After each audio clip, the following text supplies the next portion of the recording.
যাক আল্লাহ করে মাই কলাকে দেখেও খুশি হয়েছে, ওই রকম মাই কলা করতে হবে। তা না করে আমরা করি কাকে, এখানে ওয়াজ হয় আর ওখানে বসে বসে বিড়ি খাই, এরকম হয় না? হয় আর প্রথম ঘরের লোক দেখতে হবে, খারাপ হোক ভাঙা হোক টারা হোক আমার ঘরের লোক। কি বলো শালা? বক্সের আওয়াজ বাড়াও, বক্সের আওয়াজ বাঁধা আছে, বক্সের আওয়াজটা বাঁধা আছে, বাঁধা আছে তো? চিন্তা করছো কেন? কাটবে না, আমি দোয়া করছি।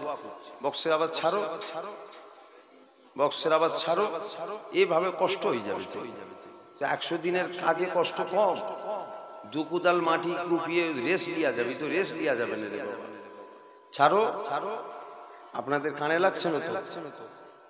আরো ছাড়ছে, আওয়াজ জাম হয়ে আছে। এইটা ঠিক হলো, কিন্তু গেন টানছো, এটা ঠিক করো। কি করলে হয় করো।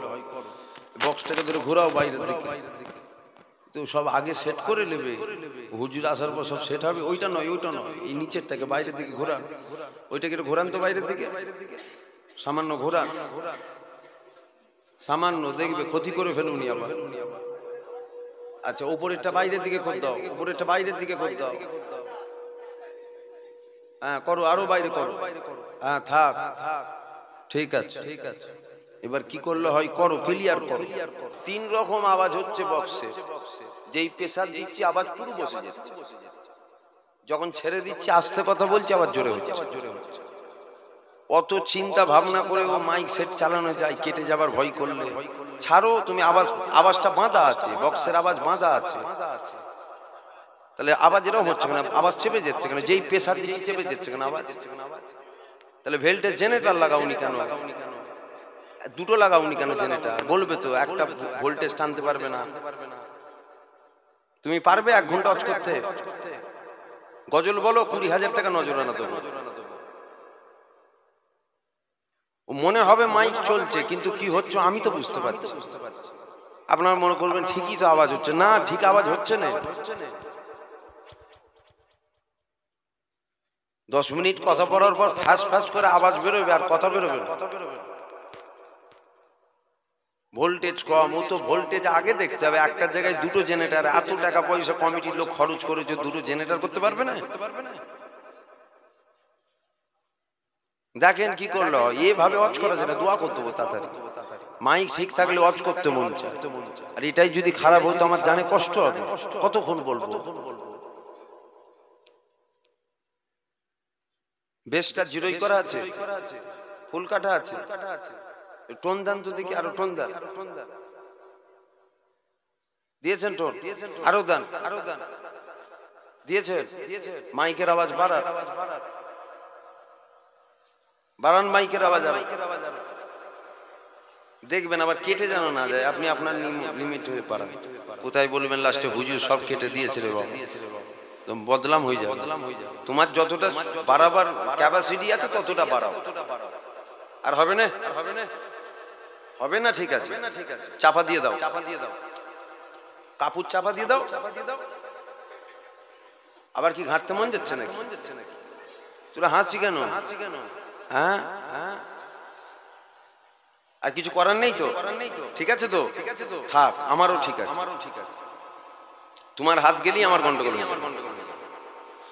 জোরে বলেন আলহামদুলিল্লাহ। ঠিক হলো না আওয়াজটা? হ্যাঁ, এরপরে যদি ফের তোমার মন ওখানে যায়, বাঙালির হাত বাবা। জোরে বলেন আলহামদুলিল্লাহ। এতগুলো জওয়ান ভাই, জোরে হবে না আলহামদুলিল্লাহ? যে আল্লাহর দরবারে শুকরিয়া আদায় করেন যে আমার আল্লাহ পাক আপনাকে আমাকে এমন একটা জায়গায় বসিয়েছে। তুই পাহারা দিবি, তোর নাম কি? আব্দুর রহিম, তোকে চিনি তো, পাহারা দিবি। তো পুরো দায়িত্বটা তোকে দিয়েছি। এই জলসাটাই এসেছিলাম কি আমি 1 বছর 2-3 আগে, অনেক আগে একবার এসেছিলাম নয়? হ্যাঁ, আমারও যেন মনে হচ্ছে জলসায় এসেছিলাম। বলছে অনেক আগে একবার এসেছিলাম। আবার এই জলসাটা আমার মেজো ভাইজান লিখিয়েছে, নিচে দেখি মেজো ভাইয়ের নাম লেখা আছে। তো জলসা গন্ডগোল হয়ে যেত। এই গ্রামটার নাম কি? তাজপুর, তাজপুর আমাদের ওখানে একটা তাজপুর আছে, বারুইপাড়া আছে, ওখানে একটা তাজপুর আছে। আমি তো গাড়ি নিয়ে ওখানে বেরিয়ে যাচ্ছি, আমি তো জানি এইখানে জলসা তাজপুর, তারপরে না আমতা তাজপুর।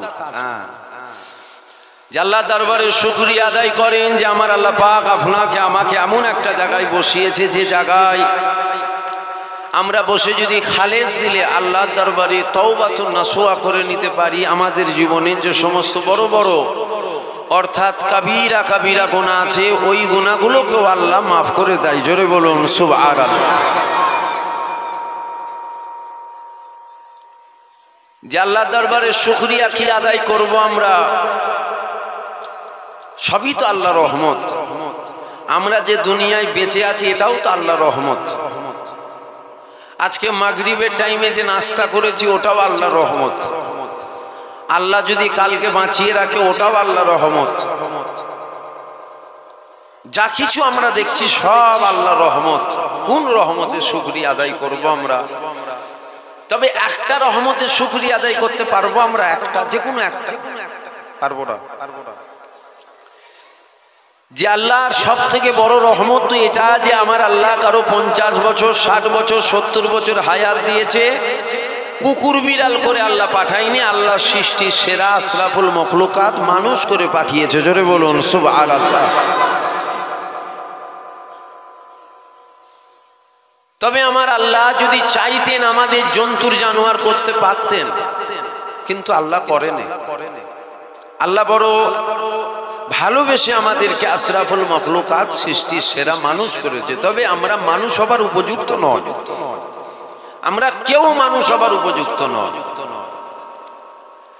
আল্লাহ জমিন বানালো, আসমান বানালো, চাঁদ বানালো, সূর্য বানালো, জান্নাত বানালো, 18,000 মখলুকাত বানালো, সব আমার আল্লাহ আমাদের জন্য বানিয়েছে। তাদের জন্য? আমাদের জন্য। যে আল্লাহ জমিন বানিয়েছে, আমার বান্দারা জমিনের উপরে বসবাস করবে। 18,000 মখলুকাত বানালো, ওই মখলুকাতের মধ্যে আল্লাহ কিছু মখলুকাতকে হালাল করেছে, আবার কিছুকে আল্লাহ হারাম করেছে। যেগুলোকে আল্লাহ হালাল করেছে, কেন করেছে আমার আল্লাহ হালাল? আমার বান্দাদের যখন খেতে মন চাইবে ওরা যাবা করে খাবে, আমাদের জন্য। যেগুলো হারাম ওগুলো যদি আমরা মনে করি না আল্লাহ বেকার বেকার বানিয়েছেন, না, আমার আল্লাহ পৃথিবীর জমিনে এমন কোনো জিনিস বানাইনি যেটা বেকার। কোনো জিনিস আল্লাহ বানাইনি, সব আমার আল্লাহ বানিয়েছে আমাদের জন্য। বলেন আলহামদুলিল্লাহ। যদি বলেন না কুকুর তো খালি ঘুরছে, ওর তো কোনো কাজ নেই, বেকার বেকার আল্লাহ বানানো না, এটা আমাদের মূর্খমির পরিচয়। আল্লাহ বেকার তো কোনো জিনিসই বানাইনি, নিশ্চয়ই ওরা কোনো একটা আমাদের উপকার করছে, যে উপকারটা আমরা হয়তো বুঝতে পারছি না। কেন? আমাদের মেমোরি খুব ছোট, আমাদের ক্যাপাসিটি খুব কম। যে মুসা নবী একদিন রাস্তা দিয়ে হেঁটে হেঁটে যাচ্ছে, আর মুসা নবীর গায়ে টিকটিকি পিশাব করে দিয়েছে। টিকটিকি, মুসা নবী তো রাগী নবী ছিল। নবী মুসা রেগে গিয়ে আমার আল্লাহকে বলছে, আল্লাহ আপনি টিকটিকিকে কেন বানিয়েছেন? টিকটিকি তো মানুষের কোনো কাজে আসে না, কেন বানালেন আপনি টিকটিকি? তখন আমার আল্লাহ বলছে, মুসা কিছুদিন আগে এই টিকটিকি আমাকে এই প্রশ্ন করেছিল যে আল্লাহ মুসাকে কেন বানিয়েছেন? ও তো আপনার কথা আমাকে কিছু শোনাই না। নবী মুসা বলছে টিকটিকি কেন বানালেন? ও তো আপনার কথা। নবী মুসা বলছে টিকটিকি কেন বানালেন? ও তো মানুষের কোনো কাজে আসে না। আল্লাহ বলছে কিছুদিন আগে টিকটিকি আমাকে বলেছিল যে আল্লাহ মুসাকে কেন বানিয়েছেন? ও তো আপনার কথা আমাকে কিছু শোনাই না। আল্লাহ উদ্দেশ্য ছাড়া পৃথিবীতে কোনো জিনিস বানায়নি। যে আমার আল্লাহ আমাদের কত ভালোবাসে, যে আমার আল্লাহ এই দুনিয়ায় দেখুন হাজারো ফল গাছ বানিয়েছে, হাজারো ফল গাছ। এক জিনিস বারবার খাবার পর একঘায়ে হয়ে যায়, ভালো লাগে না তো। এই আম আর কত খাবো? আল্লাহ তাই হাজারো ফল দিয়েছে। এটা ভালো লাগছে না, এটা খাও, এটা ভালো লাগছে না, এটা খাও, সব আমাদের জন্য। সব আমার আল্লাহ বানালো আমাদের জন্য। আমাদেরকে আমার আল্লাহ বানিয়েছে কেন? আল্লাহর দাসত্ব করার জন্য। জোরে বলুন সুবহানাল্লাহ। যেটা আমার আল্লাহ পবিত্র কালামুল্লাহর মধ্যে বলছে, ওমা খালাকতুল জিন্না ওয়াল ইনসান, দুটো জাতি, একটা জিন আর একটা ইনসান। আমরা ইনসান আর একটা আছে যেটা জিন জাতি। দুজনকে আল্লাহ কেন বানালো? ইল্লা লিয়াবুদুন, শুধুমাত্র আমার আল্লাহর দাসত্ব করার জন্য আল্লাহ বানিয়েছে। জোরে বলুন সুবহানাল্লাহ। জোরে হবে না সুবহানাল্লাহ? বুকে হাত রেখে বলেন, আমরা কি আল্লাহর দাসত্ব করছি? আমি নিজেও করতে পারছি। ও বসে ওয়াজ করলে কি হবে রে বাবা, বসেছি সুন্দর সুন্দর কথা বলবো বলে, তবে আমিও করতে পারছি।